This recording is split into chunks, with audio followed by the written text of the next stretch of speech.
وہاں شہید ہوئے ہیں، جن کی سنویدنا کے لیے آپ کھڑے ہوئے ہیں، اللہ کی قسم اس سے زیادہ لوگ دھرم کا نام لے کر قتل کیے جا چکے ہیں بھارت کی سرزمین پر۔ میں اس کی مذمت کرتا ہوں اور ایسے بزدلوں کو یہ کہتا ہوں کہ سبق ذرا شجاعت کا پڑھ کر سامنے آؤ، آستین کی طرح سانپ کی طرح لپٹ کر جیالوں سے مقابلے نہیں ہوتے۔ تم سے ملک کی خدمت نہیں ہو سکتی، تم جانتے نہیں ہو کہ ملک سے محبت کیا چیز ہوتی ہے۔ اور سیکولرزم کی بنیاد پر حملہ کیا گیا ہے، اور یہ قانون جتنا مسلمانوں کے لیے خطرناک ہے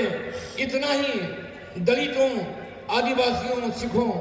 جین، عیسائیوں اور تمام کمزور طبقات کے لیے بھی خطرناک ہے، کیونکہ اگر دستور باقی رہا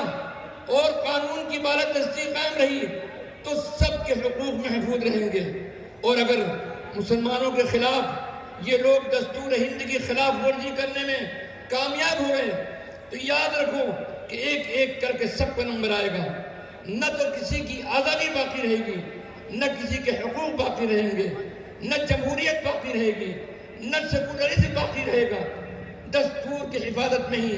اس ملک کی کامیابی اور اس کی ترقی کی ضمانت ہے۔ یہ بات واضح رہنی چاہیے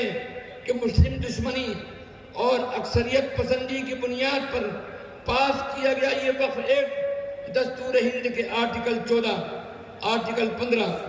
آرٹیکل 25، آرٹیکل 26، آرٹیکل 29 اور آرٹیکل 30 کے خلاف ہے۔ اس لیے اس دستور مخالف ایکٹ کی مخالفت کی ذمہ داری تمام انصاف پسند شہریوں کی ہے، اور ہم مسلمانوں کو اپنے احتجاج، اپنی پریس کانفرنسوں اور اپنی میٹنگوں میں اس بات کا لحاظ رکھنا ہے کہ اس تحریک میں تمام ہندوستانیوں کی نمائندگی ہو۔ ہمارے لیے یہ بات بہت خوشی کی ہے کہ اس لڑائی میں ہمارے ساتھ ہمارے برادران وطن ہندو بھائی بھی ہمارے ساتھ میں ہیں، شامل ہیں۔ پارلیمنٹ میں اس قانون کے خلاف پڑھنے والے 232 ووٹوں میں سے صرف 24 ووٹ مسلمانوں کے تھے، باقی تمام ووٹ ہمارے غیر مسلم بھائیوں کے تھے، جنہوں نے ظلم کے خلاف انصاف کا ساتھ دیا، بہت ہی پرزور آواز میں اس قانون کی مخالفت کی۔ ہم ان سب کے لیے شکر گزار ہیں اور ان کو مبارکباد دیتے ہیں کہ انہوں نے انصاف کی لڑائی میں ہمارا ساتھ دیا۔ انشاءاللہ